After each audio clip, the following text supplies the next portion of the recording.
Welcome to Chapter 1. In this chapter, we're going to talk about the background and the principles that govern the requirements in ISO IC 17025, the 2017 version. Let's talk about why a laboratory thinks it may need or desire a quality system. There are 3 reasons. They're all shown here. The most important one, the one that provides the best results for the laboratory, is the first one. The other 2 are external, and they come from outside. They are rules imposed upon the operation of the laboratory, as opposed to rules which the laboratory sets itself. Consider this to be the ideal depiction of the reason for which laboratories exist. The search for precision in the application of science, where doing it right is not about the money, but about the attainment of excellence. 17025 was not written for businesses. It was written for laboratories and the people who work in laboratories, the technical people, to implement the quality assurance and the quality control required so they can produce consistent results every day. Consider this little conundrum. Which do you believe has more quality? The car on the highway or the tractor in the field? In the end, your answer will depend on what you believe to be the job that needs to be done. If the job is to pull hay from the field, there's no way the Rolls-Royce will be considered a quality vehicle. If the job is to drive down the highway in peace and listen to hi-fi stereo, then the Massey Ferguson just will not cut it. Quality depends on purpose. If we were to add up all the components required in a laboratory for it to produce technically valid results every day, these 4 are the ones we would find. Without the people that have the skills and the knowledge, technical validity will not be attained. Without the environment that has the correct buildings and infrastructure and equipment and tools, the science will not be followed. Without quality control and quality assurance, there's no way the numbers can be deemed fit for purpose. And without the procedures to make all this happen, then the processes that result in the numbers will not be technically valid. If you ask your clients and regulators the question that's in the first part of this slide, they will wishy-wash between the 3 answers that are shown. But if they have a moment to think about it, the correctness of the results are the things which are most important to them. The other 2 are beside the point for them. Competent people doing competent things are the ways in which technically valid results can be produced. That's why the name of the standard is General Requirements for the Competence of Testing and Calibration Laboratories. In today's world, that competence is formally recognized only through accreditation. We are all used to regulators writing laws and regulations that we must obey. Failure to do so, of course, could result in some sort of legal action or prosecution. In the voluntary world, we define a conformity assessment standard to be one that's developed by people who represent the public interest, the private sector, the provider of the product or service, the user of the product or service, and a technical expert in that field. For regulations, the specifier is always the government or the enforcement agency. For standards, it has traditionally been the market.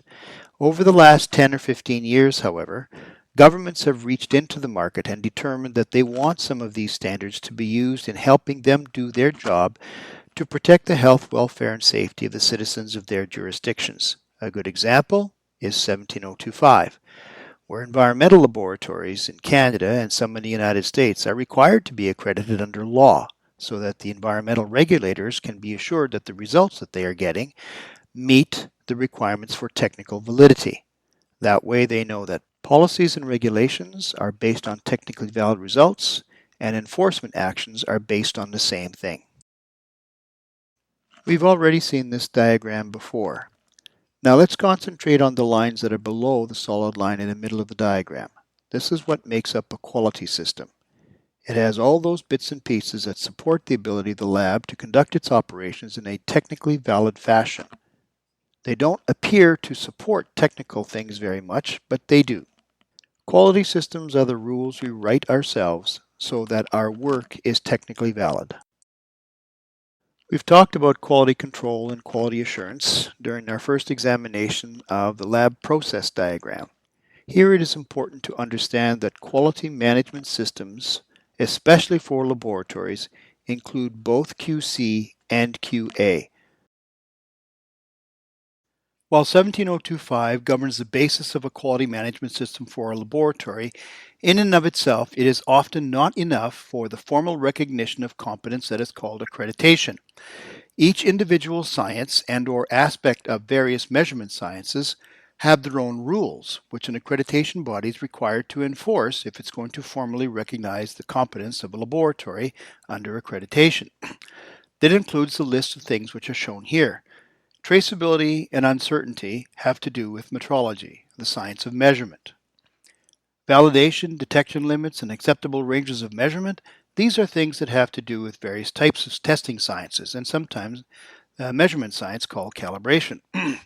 The internal audit management review and the use of IT rules, these are things that have to do with support given by the quality system to the ability of the laboratory to produce technically valid results. So where do we start?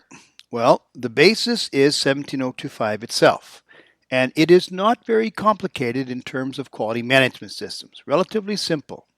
It includes different types of requirements that are all aimed at allowing the laboratory to demonstrate its ability to produce technically valid results. So before we get into the actual requirements of the standard, we're going to examine the things which underlie the requirements in the standard, that is to say, the principles. They're not the same as the principles behind 9001. They were used in a development of the 17025 version, which was issued in 2005. They've not been published formally, but they have been used over the years to demonstrate why a particular requirement exists, and they're still valid today. These are the principles as they are named. The most important one of these is the first one, capacity. If you recall the components that were mentioned earlier for a laboratory to be able to produce technically valid results, you'll see they are contained within this principle. That is to say, the people have the skills and knowledge. The laboratory has a correct environment with the facilities and the equipment. It has a quality control and quality assurance in place, as well as the procedures, all aimed at allowing it to produce technically valid results. The second principle is one where the laboratory authorizes people to do specific types of work and then will hold them responsible for the outcomes. We've all worked in laboratories where responsibilities were never really allocated with authority. It's sad, but it does happen. Of the principles shown here, 4 of them are organizational and 4 of them are technical. This is the first technical one.